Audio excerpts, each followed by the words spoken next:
Cancer চিকিৎসায় ventilator সাপোর্টে থাকা অবস্থায় প্রথমবারের মতো 30টি রেডিওথেরাপি সেশন সফলভাবে সম্পন্ন করার মাধ্যমে এই মাইল ফলক স্থাপন করল হাসপাতালটি। হাসপাতাল অডিটোরিয়ামে এক সংবাদ সম্মেলনে চিকিৎসকরা আরও জানান, জটিল এই রোগে আক্রান্ত এই তরুণ রোগীর হঠাৎ স্নায়বিক অবনতি ঘটলে তাকে সিঙ্গাপুরের মাউন্ট এলিজাবেথ হাসপাতালে নেওয়া হয়। সেখানে তীব্র কার্ডিওরেসপিরেটরি ফেলিওর হলে তাকে ভেন্টিলেশনে রাখা হয়। পরবর্তীতে লাইফ সাপোর্টে থাকা অবস্থাতেই তাকে দেশে ফিরিয়ে এনে এভার কেয়ার হসপিটাল চট্টগ্রামের মেডিকেল আইসিইউতে ভর্তি করা হয়।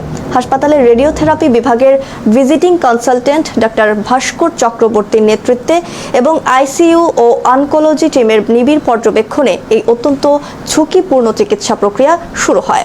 সফলভাবে 30টি রেডিওথেরাপি সেশন শেষে রোগী এখন ভেন্টিলেটর মুক্ত এবং পুনর্বাসন চিকিৎসার মাধ্যমে হাঁটা চলা ও স্বাভাবিক খাবার গ্রহণের সক্ষমতা ফিরে পেয়েছেন।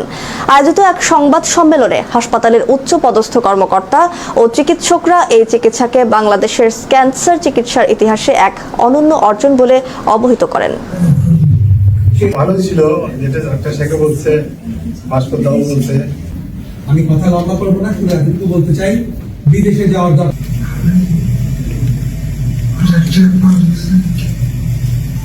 Arquitecto,